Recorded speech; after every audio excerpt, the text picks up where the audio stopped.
China at ng ating bansa sa West Philippine Sea. And it has been escalated to a more aggression in the part of China dahil ginipit nila ang isang barko ng Coast Guard, Philippine Coast Guard, na may misyong magpadala ng mga supplies sa Ayungin Shoal na nandoon yung iba nating mga kababayan, mga Navy. At dalawang barkong China ang pinagitnaan ang isang Philippine Coast Guard boat at tinira ng water cannon. At hindi lang yon, kundi binangga pa yung ating boat. It alarmed many nations, especially to the Alliance of the Philippines, at agad-agad ang kanilang statements of condemnation to this act in the part of China. And of course, hindi mo maaalis ang fear na hindi lang ito yung maganap.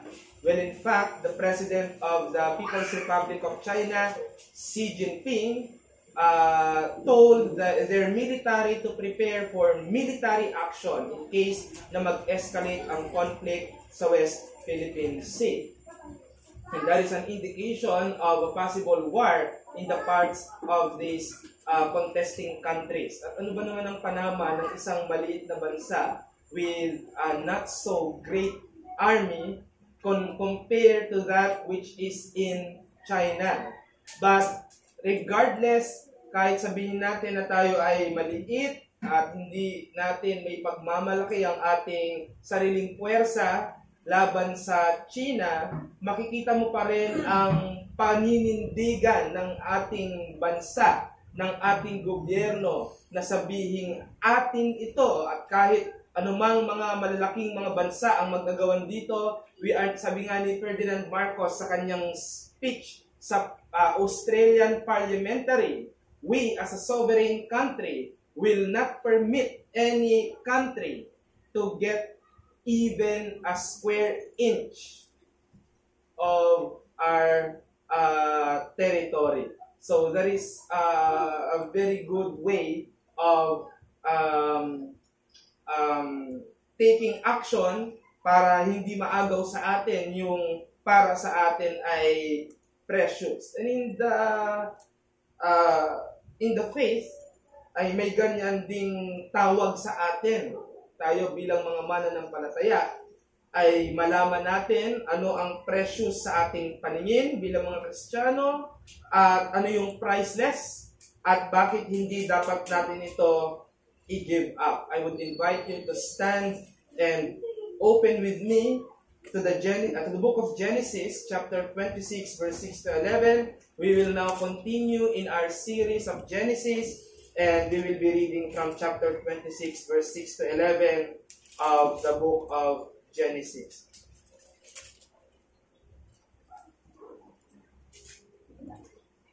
I will be reading this in the ESV. So Isaac settled in Gerar. When the men of the place asked him about his wife, he said, "She is my sister," for he feared to say, "my wife," thinking lest the men of the place should kill me because of Rebekah, because she was attractive in appearance. Verse 8, when he had been there a long time, Abimelech, king of the Philistines, looked out of a window and saw Isaac laughing with Rebekah his wife. So Abimelech told Isaac and said, "Behold, she is thy wife. How then could you say, 'She is my sister'?" Isaac said to him, "Because I thought, lest I die because of her." Abimelech said, "What is this that thou hast done to us? One of the people might easily have lain with your wife, and you would have brought guilt upon us." So Abimelech warned all the people, saying, "Whoever touches this man or his wife shall surely be put to death." The Lord be praised upon the reading of this word. Let's sit down.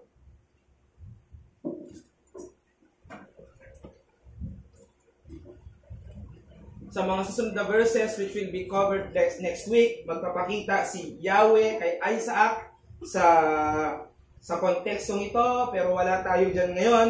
The Lord appeared to Isaac and instructed him to go to Gerar, na kung saan dito tutuparin ng Diyos yung pangako niya kay Abraham na gagawin niya si Isaac na magkakaroon ng maraming mga anak at magiging tagapagmana ng bayan ng Diyos na later on ay tatawaging Israel. Well, in fact, ang anak ni Isaac, ang pangalawang anak niya na si Jacob, ay muling pinangalanan ng Diyos na Israel at siya ang ama ng 12 tribo ng bansang Israel. But we are still in the context of Isaac, and when Isaac brought his wife to Gerar, na sinabi ng Diyos na doon sila manirahan, natakot siyang baka siya'y patayin kapag sinabi niya sa mga taong asawa niya si Rebecca. May kapareho yan sa nangyari sa Genesis 20, na nung tatay naman ni Isaac na si Abraham, dininay rin niyang asawa niya si Sarah, at may pagkakapareho si Sarah at si Rebecca, pareho silang maganda. Durin mo, matakot kang patayin dahil maganda ang asawa mo, would do that. So, masabi natin that the attractiveness of these two women are extraordinary dahil ang banta ay kamatayan sa kanila.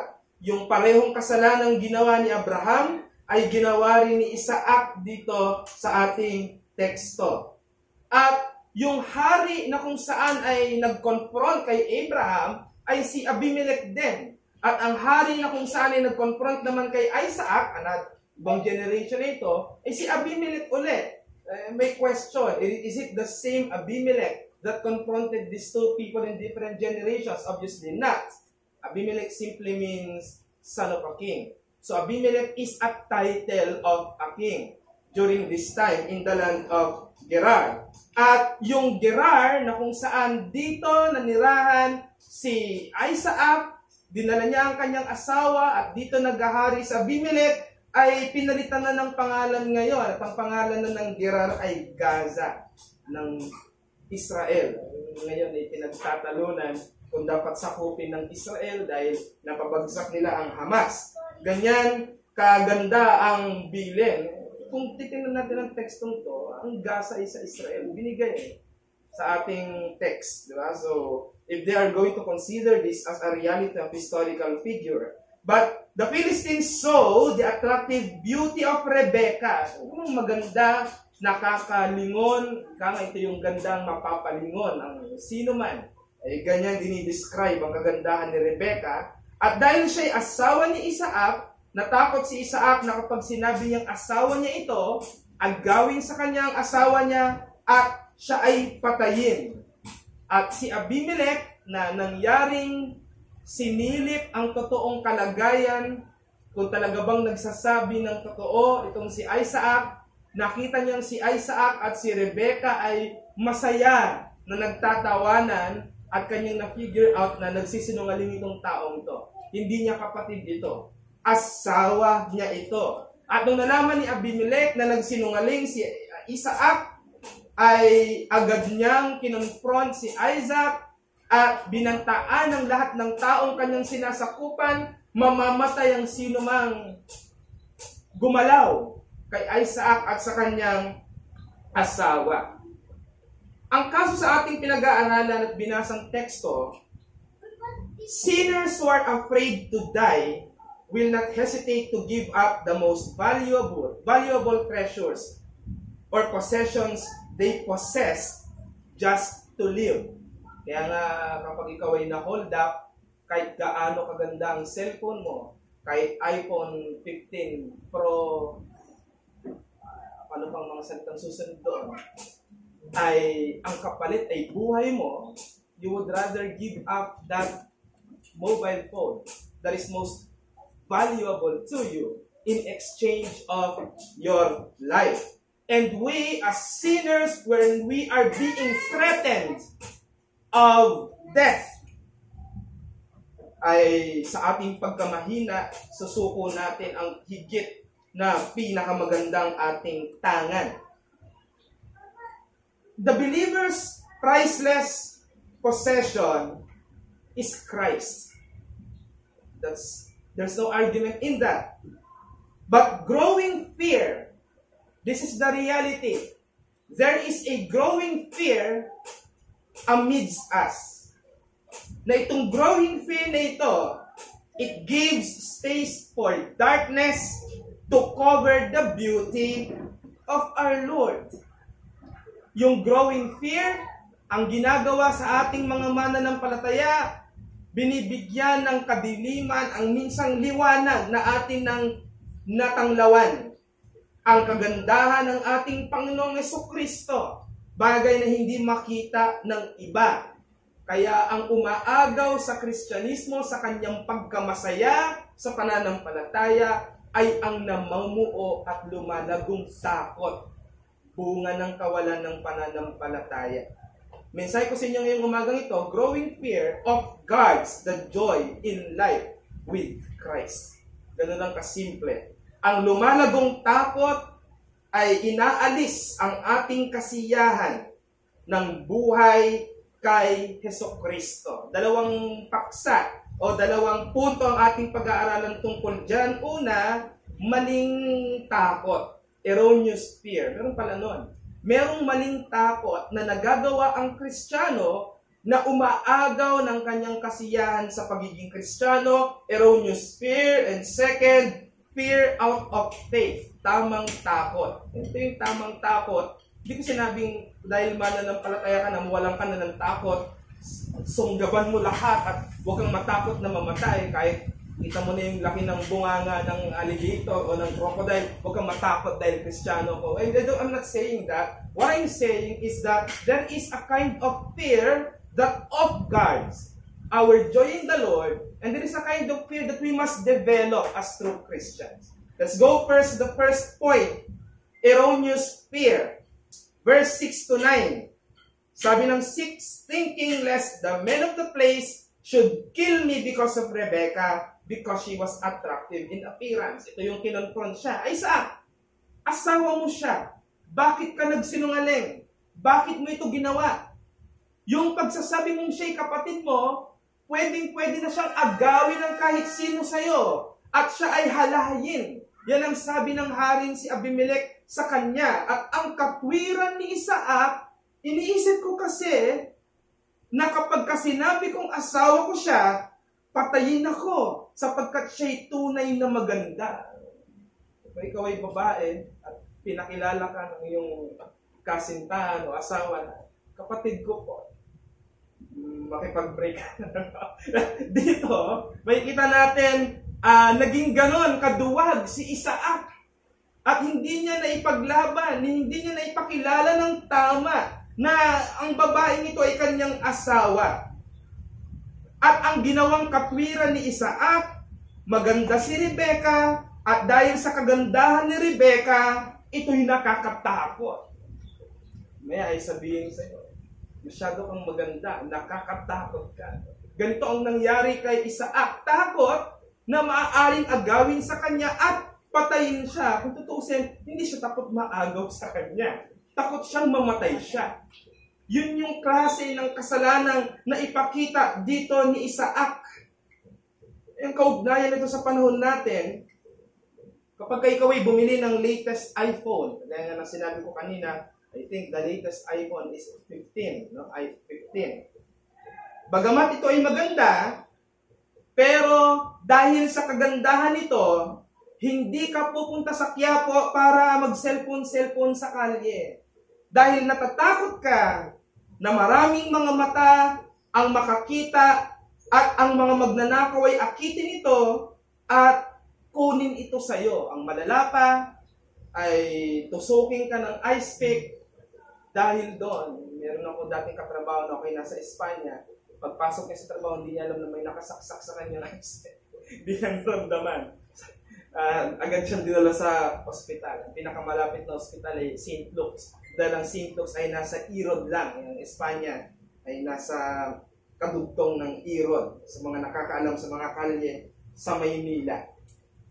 So ganyan natin tinitingnan ang takot dahil sa kagandahan ng isang bagay na kung saan ay ating tangan.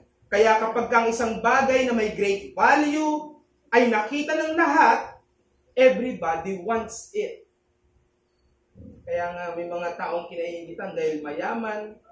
Kaya nga pag may nanalo sa loto, hindi is binobroadcast dahil sa takot na marami ang gumawa ng masama para maagaw ito sa iyo. Pero ito yung dapat nating makita bilang mga Kristiyano. Ang mundong ito, na-attract sila sa outward beauty.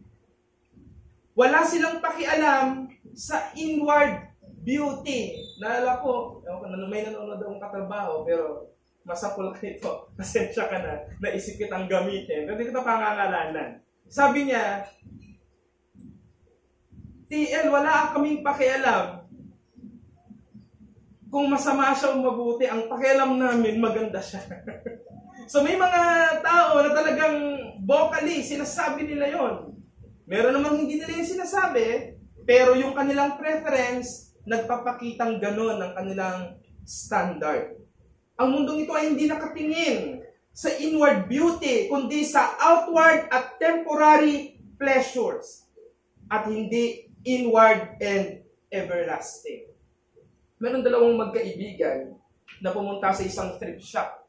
Kung alam niyo yung thrift shop, ito yung parang Japan surplus. Nandito yung mga lumang gamit na ibinenta at sari-sari yun. Makakita ka ng LC ng electric fan, makakita. Iba't ibang mga gamit na maaaring sa tingin ng iba ay basura na, pero maaaring sa iba ay kapaki-pakinabang pa. Lalo na mga Japan surplus. Alam nyo, ang Japan, pagka ayaw na nila wala silang pakialam kung sira o hindi. Pagpapatay, tatapon na nila yung luma. Kaya yung basura, kayamanan sa Pilipinas. Yan. Ang daming mga naghanap na Japan surplus dyan. Mga maayos, wala namang sira. Pero, napapakinabangan pa. So, itong dalawang mag-ibigay na ito, pumunta sa thrift shop, yung isang kaibigan, nakakita siya ng isang laptop. Siyempre, laptop ito, at nakita niya na maganda pa yung condition, still working. He was fascinated and wanted to get it dahil siya ay binibenta in a cheaper price.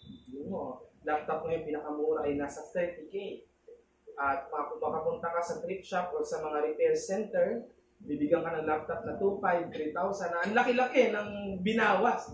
Pero syempre, refurbished na, may mga napalitan ng parts or very vulnerable na sa pagkasira. Fragile. Mabilis na siyang masira. So, yun yung umakit sa mata niya. Samantalang ang isang kaibigan, pumunta siya doon sa section ang nakalagay, rare find. Rare find. Yung mga bira mo lang makita. At ito, sa section na ito ng thrift shop, siya lang yung nandun. Kita mo, hindi umaakit sa mga tao. Bakit? Makikita mo, bato, kung ano-ano na hindi naman sinasaksak, walang ilaw, ganyan. At dito, nakalagay yung mga oldest and antique collections. Nakakita siya ng isang bato na nako-covered ng dust. Siyempre, walang pumupunta, walang may pakialam doon. At nung hinawi niya yung dust na kumukover sa batong ito, tumingkad ang kulay pula at nakita niyang ito ay ruby. Nung ito ay kanyang nilinis at inilawan, it glows so bright. Walang sino man sa shop na yon ang nakakaalam na ito pala ay precious stone.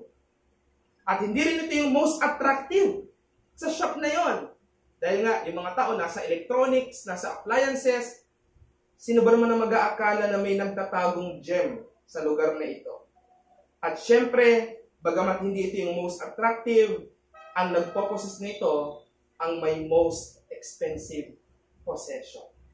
Pag binenta mo ang isang legit na ruby, ilang laptop ang mabibili mo doon? Sa mga kolektor, dahil may mga wala namang pakialam dyan. So, ang dapat natin makita dito, si Kristo sa tenga ng mga tao, walang dating na.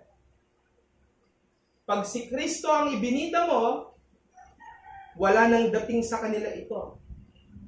Pero sabihin mo, mag-i-stop si Taylor Swift sa Manila, pati Kristiyano, makikipagpunahan. Pero sabihin mong merong crusade, merong soul winning, merong gagawin para kay Kristo, wala yang dating sa pandinig ng maraming tao at nakakalungkot pa maging ng mga Kristiyano. Dahil ang mundo ngayon, masyadong immersed sa mga worldly idols, mga popular people, magagaling sa rugby, magagaling sa basketball, magagaling sa mga larangan ng mundong ito. Pero pagdating sa larangan ng pananampalataya, nagiging walang dating. Worldly people do not find Christ attractive. And if it is the same case with you, I hope not. Nawa, makita natin ang hindi ko sana sasabing nagtatagong beauty. Yung beauty nireveal na ng Scripture. Pero we just want to cover it. We just want, or we chose not to see it. Si Christ, ang most beautiful in the universe. If you will know Christ as how the Scriptures portray Him, you will find Christ the most beautiful in the universe. I hope no one would disagree in that, because of who He is and what He has done on the cross. The most beautiful thing that Christ has done is when He died on the cross for our salvation. At ang sabi ng Proverbs 31:10, who can find a virtuous woman? For her price is far above rubies. Pinapakita dyan na mapalad ang lalaking makakita ng isang biblical ideal woman. Pagka hindi ka dyan tumitingin, nagandahan ka lang sa babae, tapos nagluto ng itlog ay warak-warak, nagluto ng isay durog-durog. Ewan ko kung maging sweet ka pa rin sa gano'n, araw-araw, paulit-ulit gano'n. Imbis na Christmas tree ang nagpapaganda sa bahay ay laundry tree. Dahil hindi rin marunong maglaba, hindi marunong gumawa ng mga gawain sa bahay. Kaya hindi tayo gano'n tumingin, mga kapatid. Paulit-ulit natin sinasabi yan. Pero kung sinasabi ng Bible na ang virtuous woman ay mas precious pa sa rubies, I will tell you, Christ is more precious than a virtuous woman. Christ is more precious than any precious things in the world.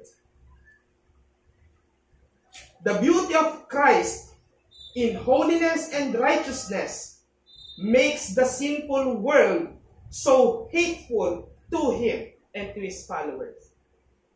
Kaya mapansin nyo, ang response ng mundong ito sa kagandahan ni Kristo sa kanyang kabanalan at katwiran, ginagawa ang mga taong galit sa Kanya at galit sa mga sumusunod sa Kanya.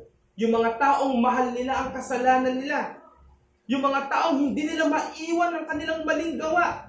Kapag nakita kang isang taong sakdal, nagpipilit sa kabanalan, sinusundan ng yapak ng Panginoong Jesucristo, may pagmamahal sa kabanalan, may pagkamuhi sa kasalanan, magagalit sila sa iyo dahil iba ka. At yan ay natural na pakikitungo ng isang taong walang pananampalataya. Maaaring bunyag o hayag o may lihim siyang pagkagalit sa iyo. Ako minsan nararanasan ko sa aking trabaho kapag nagtatry akong mag-share ng gospel, yung reaction ng kanilang mga mukha whenever I am telling them who Jesus is. And there is a natural response of a person who doesn't love holiness, who doesn't love Christ, who doesn't love anything in regard to the faith. At ang mga believers ngayon, saan nagre-rest ang kanilang takot? Takot sa rejection ng mundong ito. May takot ang Kristiyano, pero ang tanong, nasaan yung takot mo? Takot mo sa mundong ito? O takot mo sa ating Panginoong Jesucristo? Magiging kagaya ka kay Isaac kung tumitingin ka sa sasabihin ng iba. Magiging kagaya ka kay Isaac kung tumitingin ka sa kung anong gagawin sa iyo ng tao. Magiging kagaya ka ni Isaac na nagpakita ng takot at kaduwagan. Kapag hindi mo nakita ang kagandahan ng pananampalatayang ibinigay sa iyo ng ating Panginoong Hesukristo at pipiliin mo na ang pagningning mo bilang Kristiyano ay matabunan ng mga alikabok at hindi ka na makita bilang isang liwanag ng sanlibutan. Sinasabi ng Biblia na tayo bilang mga Kristiyano ay liwanag ng sanlibutan. Ngunit kung namumuo sa atin ang takot dahil sa kawalan ng pananampalataya at pagtitiwala sa Diyos, magiging totoong wala kang dating na Kristiyano at wala kang pagkakagamit sa kaharian ng ating Panginoong Hesukristo. Saan ka natatakot, kapatid ko? Saan ka natatakot, kaibigan? Natatakot ka na kapag ka nasa iyo si Kristo, ay mawala sa iyo ang sanlibutan? Ngunit tingnan mo naman ang magaganap kung wala kang Kristo, ngunit mayroon kang sanlibutan. Saan ka dadalhin ng mga kayamanan ng mundong ito kung ang huhusga sa iyo sa dulo ng iyong buhay ay wala sa iyo? Saan ka niya dadalhin? Makakapag-demand ka ba sa harapan ng Diyos at sasabihin mong gusto kong pumasok sa kaharian na yan?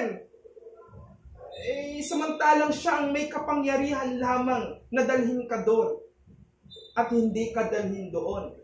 Pinapapili kita ngayon sa mga kausap ko dito na maaaring hindi pa nagdesisyon sa kanilang buhay na tanggapin si Kristo bilang kanyang tagapagligtas at Panginoon. Pinapapili kita ngayon. Tatanggapin mo si Kristo, ngunit nandiyan ang banta ng pagkawala ng mga bagay na sa tingin mo ay mahalaga sa iyo, ngunit matitiyak sa iyo ang buhay na walang hanggan na ipinangako dahil sa pagkamatay ni Kristo, o ibibigay sa iyo ang mga magaganda sa paningin ng mundong ito, ngunit kapag ikaw ay namatay at haharap ka sa ating Panginoong Hesukristo, makakatanggap ka ng hatol na buhay o kamatayang walang hanggan. Ano ang gusto mo? Buhay na walang hanggan o hukay na walang hanggan? Sa impyerno, matakot tayong mawala si Kristo kaysa mawala ang sino man at anuman sa sanlibutan. At yan ang ikalawang punto, tamang takot, bunga ng pananampalataya. Fear out of faith. From verse 10 to 11, sinabi, and Isaac sowed in that land and reaped in the same year 100-fold. The Lord blessed him. Makikita natin dito sa storya na si Abimelech, nakita niya na nagsinungaling si Isaac sa kanya at pinoprotektahan niya ito at ang kanyang asawa si Isaac. Ang irony is that kung sino pa yung hindi pinagkalooban ng biyaya, siya pa yung nakakita ng tunay na halaga na minamaliit ni Isaac. Anong ibig kong sabihin dyan? Dahil sanay na tayo na laging napapakinggan ng pananampalataya sa pulpito, sanay na tayong nakikinig ng mga salita ng Diyos, pumuporol sa ating kaisipan ang pagkamangha at pagkaganda natin sa gospel. Diba? Pag paulit-ulit, nawawalan na ng dating. Pero tayo bilang Kristiyano, hamon yan na dapat mong pagsumikapan. Hamon yan.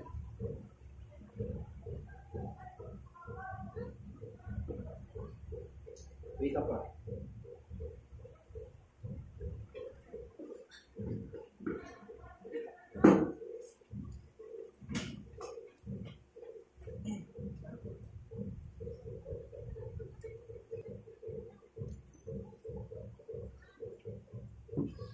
Kaya minsan, yung hindi pa Kristiyano ang nakakakita ng kagandahan ng ating Panginoong Jesucristo at ng ating pamumuhay. Gawin na isang example.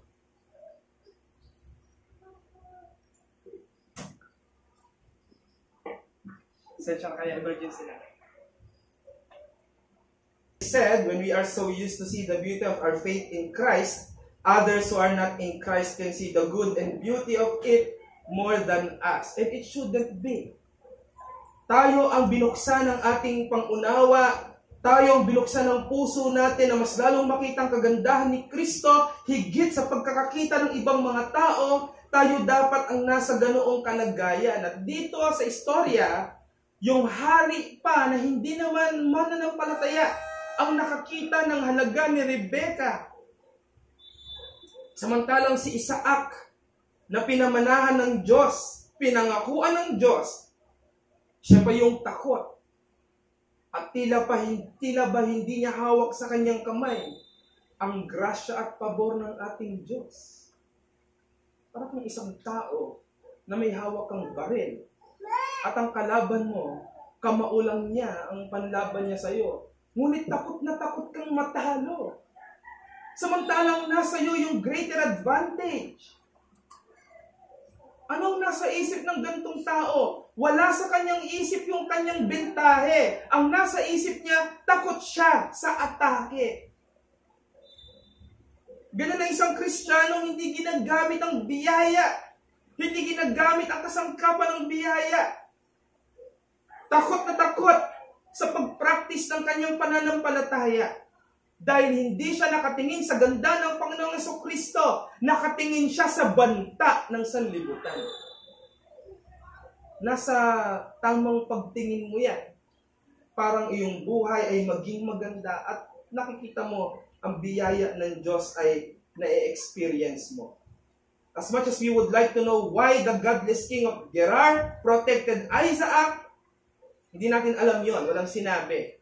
Pero, isa lang ang totoo dito. Yung ginawa ng haring pagpapasya na ingatan si Isaac at Rebecca na hindi magalaw ng kahit sino man, hindi natin titingnan dito yung hari, kundi yung Diyos na nag-work sa hari. Kaya minsan di mo paliwanag, bakit ako pinrotektahan ito samantalang hindi siya mananampalataya? Ang totoo doon, ginamit siya at kinalusan siya ng Panginoon para maingatan ka. Ang punto dito, ang grasya ng Diyos ay gumagawa ng kanyang divine providence to keep us keeping the faith. God's grace works through His divine providence to keep us keeping the faith. Ang totoong beauty ng isang Kristiyanong pananampalataya is to look upon the goodness and graces of the Lord Jesus Christ in our salvation experience. And that this experience leaves us no place to fear because of Christ.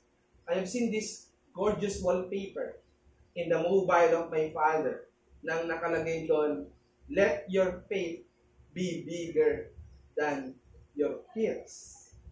And I don't find anything to correct in that because that's true.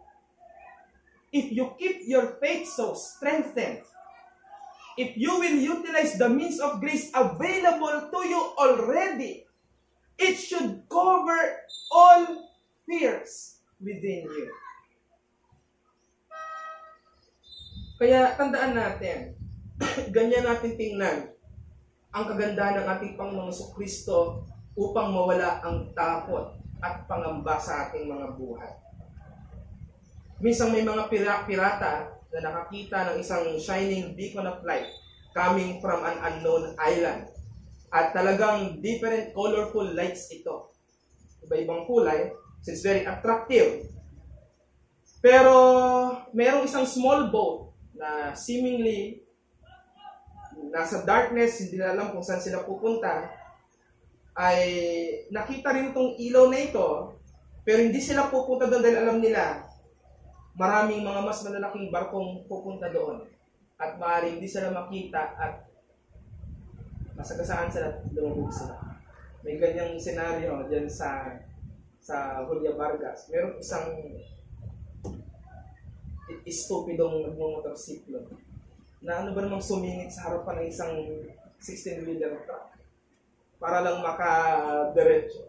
Hindi na siya nakita ng driver kaya nagulungan na siya. Luckily, ay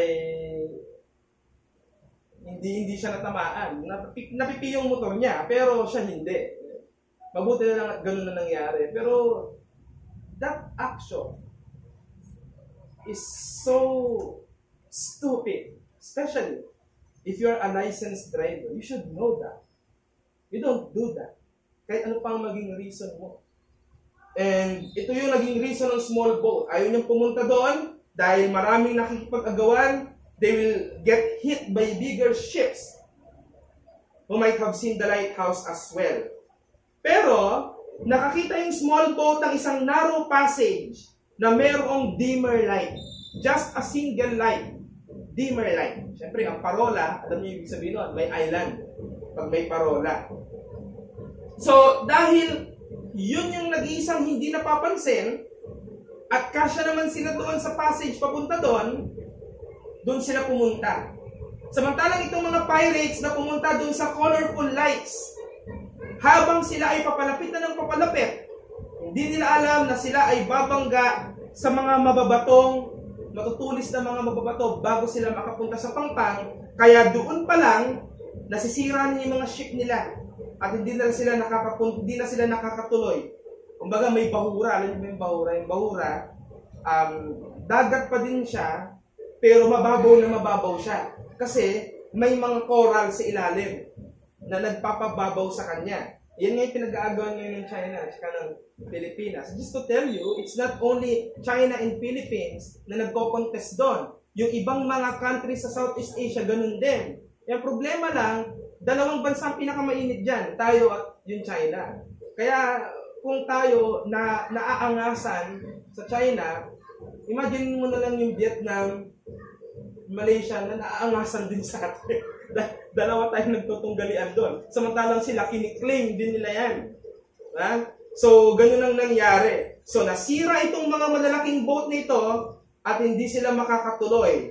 Tapos, kapag sila naman ay lumangoy o pinilit nila, ay may mga nakatutok na sa kanilang mga armas na hindi sila papayagang makapasok. Samantalang itong narrow passage na talagang sinadya para sa mga naliligaw na mga small boats at dimmer light lang yung nagsisilbi sa kanilang tanglaw para makarating sila ng maayos at ligtas at di sila maligaw, sila yung nakarating safe and sound. And they can anchor their boats in case they would like to leave the island. What is my point? The most attractive to the eye steals our attention from the most beautiful thing in the world. May mga temporary, yung mga lights, yung mga attractive sa mata natin, ninanakaw niyan ang atensyon natin sa totoong pinakamaganda. Ang fascination ng mundong ito ay nasa mga bagay na material, samantalang tayo bilang mga Kristiyano, ang interest natin hindi yung temporary beauty, but eternal beauty. Eternal good.